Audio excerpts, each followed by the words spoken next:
Well, hello, church. It's Pastor Jeremy coming to you from the parsonage with another daily devotion. Today we continue our tour of the stained glass windows at Street United Methodist Church as we learn about the life of the apostle called Matthias. Now, in the sanctuary at Street United Methodist Church, there are 12 windows. In each window, we see the figure of a man. 11 of those men were among the 12 disciples who were called by Jesus in the Gospels. The only exception is the apostle Matthias. Matthias was a disciple of Jesus. The book of Acts tells us that he was a follower of Jesus from the very beginning.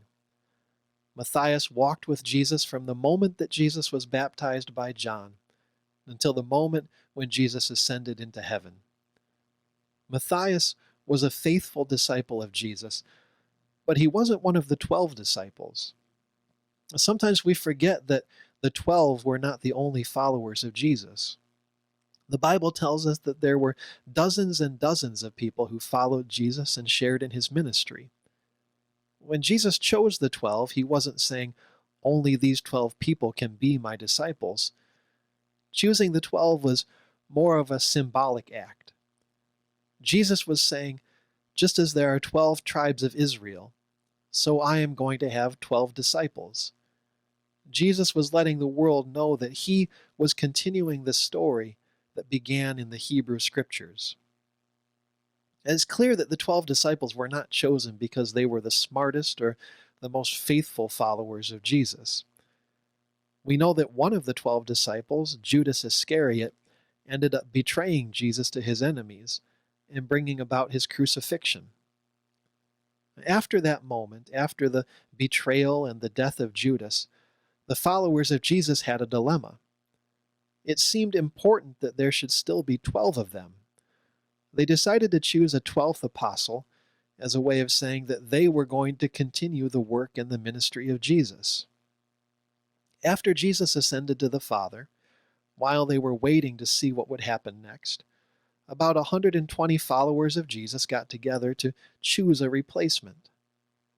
They looked for likely candidates. They wanted to choose someone who had been with them from the very beginning, somebody who had a track record of faithfulness. They narrowed their selection down to 2 people, and then the book of Acts tells us they cast lots. We don't know what exactly was involved in casting lots, but we know that it was a little like drawing straws or flipping a coin. When the coin finally landed, Matthias was chosen as the new 12th apostle, which is why in the sanctuary window we see the words, numbered with the 11. Flipping a coin seems like a strange way to choose an apostle. It's certainly not how Methodists would have done it. Methodists would have formed a committee to choose members of a search team whose job would be to interview candidates, and then once everybody had been trained in Robert's Rules of Order, they would have put it to a vote, and sometimes I wonder if maybe the disciples chose to flip a coin because they had something that we Methodists could use a little more of. The disciples had this conviction that God was at work in everything.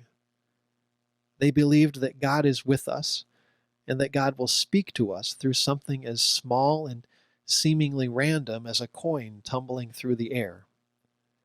They believed in God's power to influence events, and they saw God's fingerprints everywhere. And that conviction made it easier for them to put their trust in God. Now, I'm not advocating coin tosses as a way of making important decisions. I don't believe that God determines everything that happens in this world, including whether a coin comes up heads or tails. But I have also found that when I look for signs of the presence of God, I begin to see signs of the presence of God. And I know that when I choose to see God's fingerprints, even in small things, I experience more joy and more peace and less anxiety and worry and fear. Maybe this is the lesson we can learn from the story of Matthias. Maybe we would be more faithful followers of Jesus if we learned how to look for God and find God everywhere. Would you pray with me? God of the 12, God of the 120, you are with us in this world.